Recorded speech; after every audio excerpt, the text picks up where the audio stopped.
I've remembered to put it horizontally, and I'm hoping it makes the quality on YouTube better. If not, too bad. We are on chapter 5. As each day passed, I would learn, in our talk, something about the Little Prince's planet, his departure from it, his journey. The information would come very slowly, as it might chance to fall from his thoughts. It was in this way that I heard, on the 3rd day, about the catastrophe of the baobabs. This time once more, I had the sheep to thank for it. For the little prince asked me abruptly, as if seized by a grave thought, "It is true, isn't it, that sheep eat little bushes?" Yes, that is true.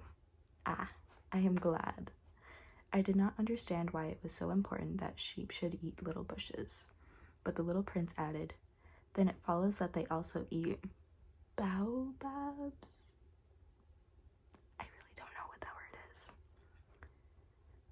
I pointed out to the little prince that baobabs were not little bushes, but, on the contrary, trees as big as castles, and that even if he took a whole herd of elephants away with him, the herd would not eat up a single baobab. The idea of the herd of elephants made the little prince laugh. We would have to put them one on top of the other, he said, but he made a wise comment. Before they grow so big, the baobabs start out by being little. That is strictly correct, I said. But why do you want the sheep to eat the little baobabs? He answered me at once. Oh, come, as if he were speaking of something that was self-evident, and I was obliged to make a great mental effort to solve his problem, without any assistance. Indeed, as I learned, there were on the planet where the little prince lived, as on all planets, good plants and bad plants. In consequence, there were good seeds from good plants, and bad seeds from bad plants. But seeds are invisible.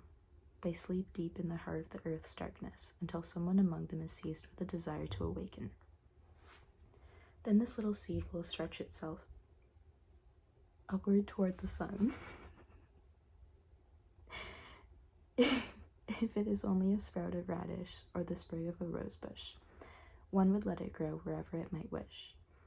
But when it is a bad plant, one must destroy it as soon as possible, the very first instant that one recognizes it.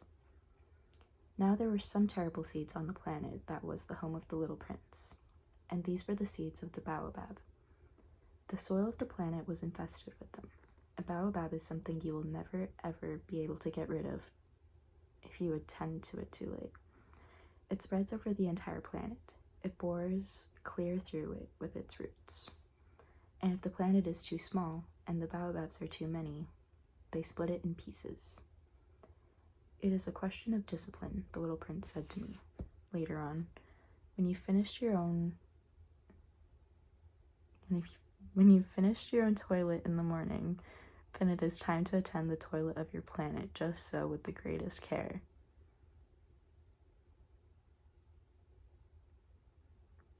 Sure. You must see to it that you pull up regularly all the baobabs at the very first moment when they can be distinguished from rose bushes, which they resemble so closely in their earliest youth. It is very tedious work, the little prince added, but very easy. And one day he said to me, "You ought to make a beautiful drawing, so that the children where you live can see exactly how all this is. That would be very useful to them if they were to ever travel someday. Sometimes," he added, "there is no harm in putting off a piece of work until another day, but when it is a matter of baobabs, that always means a catastrophe." I knew a planet that was inhabited by a lazy man. He neglected 3 little bushes. So as the little prince described it to me, I made a drawing of the planet. I do not much like to think of the tone of the moralist. The translations do be kind of funny in some of these spots. But the danger of the baobabs is so little understood, and such considerable risks would be run by anyone who might get lost on an asteroid, that for once I am breaking through my reserve. Children, I say plainly, watch out for the baobabs. My friends, like myself, have been skirting this danger for a long time without ever knowing it. And so it is for them that I have worked so hard over this drawing. The lesson which I pass on by this means is worth all the trouble it has cost me. Perhaps you will ask me, why are there no other drawings in this book so magnificent as impressive as this drawing of the baobabs? The reply is simple. I have tried, but with the others I have not been successful. When I made the drawing of the baobabs, I was carried beyond myself by the inspiring force of urgent necessity. They look like little broccolis. We are on chapter 6. Oh, little prince, bit by bit I came to understand the secrets of your sad little life. For a long time, you had found your only entertainment in the quiet pleasure of looking at the sunset. I learned that new detail on the morning of the 4th day, when you said to me, I am very fond of sunsets. Come, let us go look at a sunset now. But we must wait, I said. Wait? For what? For the sunset. We must wait until it's time. At first you seemed to be very much surprised, and then you laughed to yourself. You said to me, I am always thinking that I am at home. Just so. Everybody knows that when it is noon in the United States, the sun is setting over France. If you could fly to France in 1 minute, you could go straight into the sunset, right from noon. Unfortunately, France is too far away for that. Real.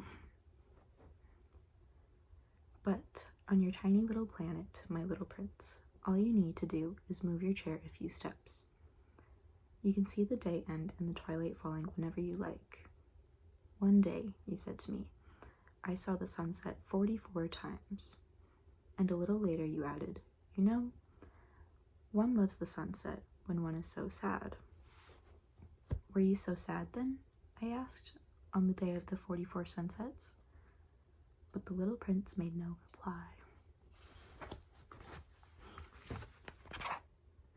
That chapter was a page long, so we are going to move on to chapter 7. On the 5th day, again, as always, it was thanks to the sheep. The secret of the little prince's life was revealed to me. Abruptly, without anything to lead up to it, and as if the question had been born of long and silent mediation on this problem, he demanded, a sheep, if it eats little bushes, does it eat flowers too? A sheep, I answered, eats anything it finds in its reach. Even flowers that have thorns? Yes, even flowers that have thorns. Then the thorns, what use are they? I did not know. At that moment, I was very busy trying to unscrew a bolt that had got stuck in my engine. I was very much worried, for it was becoming clear to me that the breakdown of my plane was extremely serious, and I had so little drinking water left that I had the worst to fear. The thorns, what use are they? The little prince never let go of a question, once he had asked it. I read that sentence really weird. Ignore that. As for me, I was upset over that bolt, and I answered with the first thing that came into my head. The thorns are of no use at all. Flowers have thorns just for spite. Oh. There was a moment of complete silence. Then the little prince flashed back at me with a kind of resentfulness. I don't believe you. Flowers are weak creatures. They are naive. They reassure themselves the best they can. They believe that their thorns are terrible weapons. I did not answer.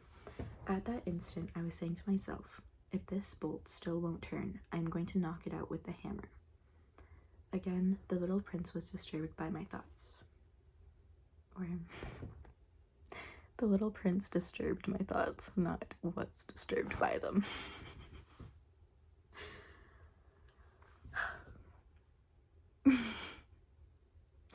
And you actually believe that the flowers...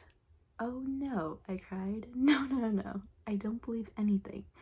I answered you with the first thing that came into my head. Don't you see, I am very busy with matters of consequence. He stared at me, thunderstruck.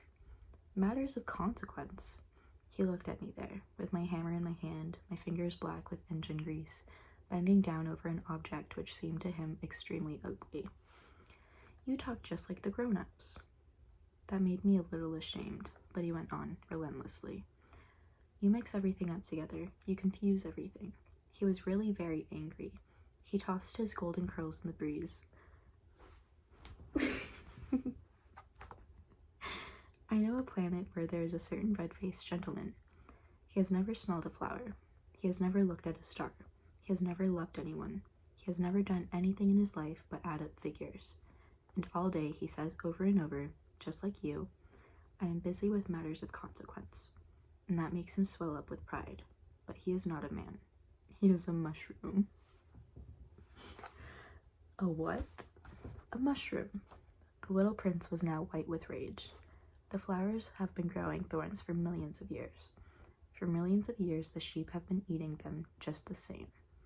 And it is not a matter of consequence to try and understand why the flowers go to so much trouble to grow thorns. Got a notification, sorry.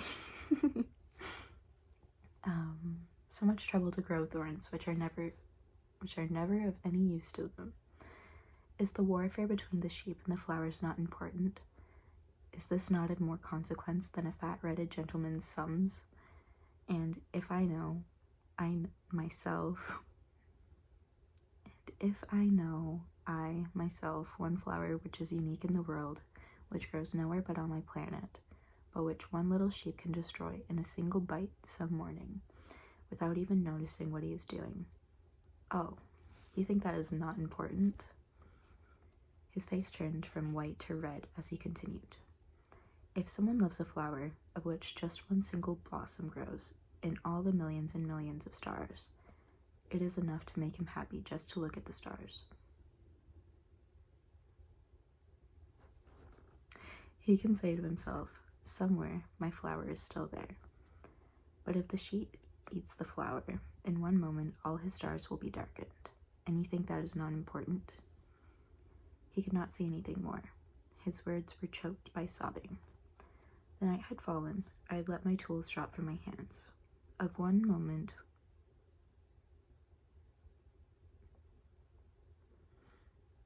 the dyslexia is kicking in.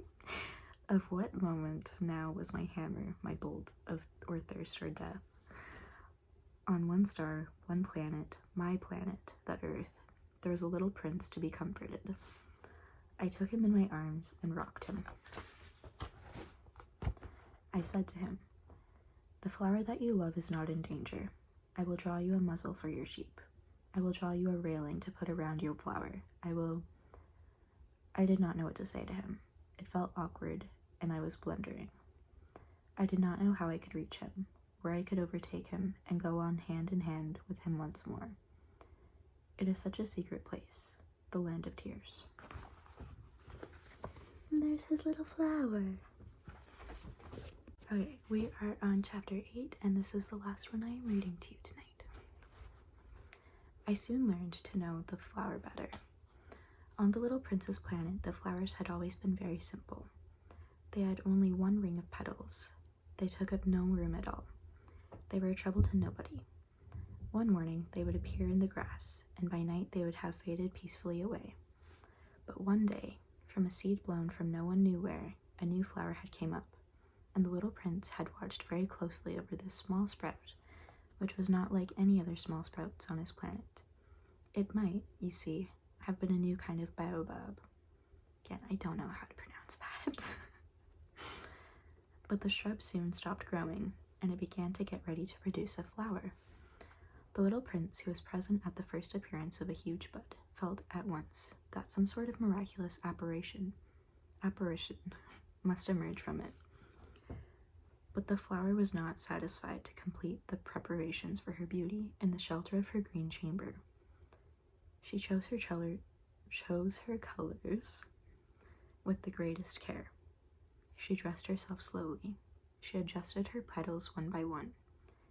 She did not wish to go out into the world all rumpled, like the other field poppies.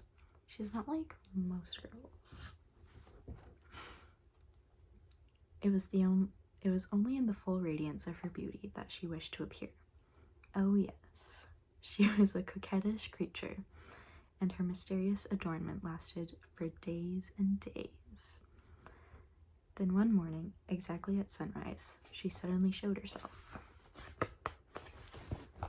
And, after working with all this painstaking precision, she yawned and said, "Ah, I am scarcely awake. I beg that you will excuse me. My petals are still all disarranged." But the little prince could not restrain his admiration. "Oh, how beautiful you are!" "Am I not?" the flower responded sweetly. "And I was born at the same moment as the sun."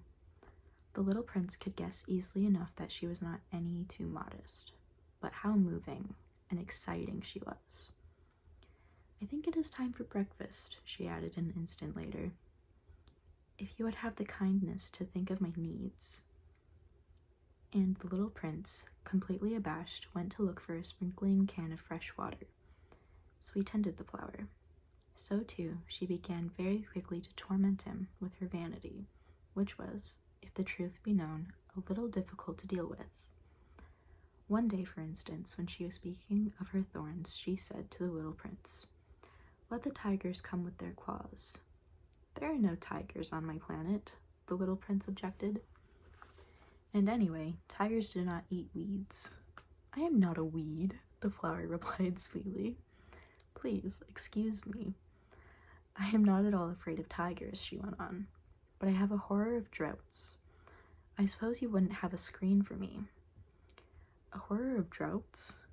That is bad luck for a plant," remarked the little prince, and added to himself, "This flower is a very complex creature. At night, I want you to put me under a glass globe. It is very cold where you live. In the place where I come from—" But she interrupted herself at that point. She had come in the form of a seed. She could not have known anything of any other worlds. Embarrassed over having let herself be caught on the verge of such a naive untruth, she coughed 2 or 3 times, in order to put the little prince in the wrong. "The screen? I was just gonna go look for it when you spoke to me." Then she forced her cough a little more so that he should suffer from remorse just the same. So, the little prince, in spite of all the goodwill that was inseparable from his love, had soon come to doubt her. He had taken seriously words which were without importance, and it had made him very unhappy. "I ought not to have listened to her," he confided to me one day. "One never ought to listen to the flowers. One should simply look at them and breathe their fragrance." Mine perfumed all over my planet, but I did not know how to take a pleasure in all her grace. This tale of claws, which disturbed me so much, should only have filled my heart with tenderness and pity. As he continued his confidences, "The fact is that I did not know how to understand anything.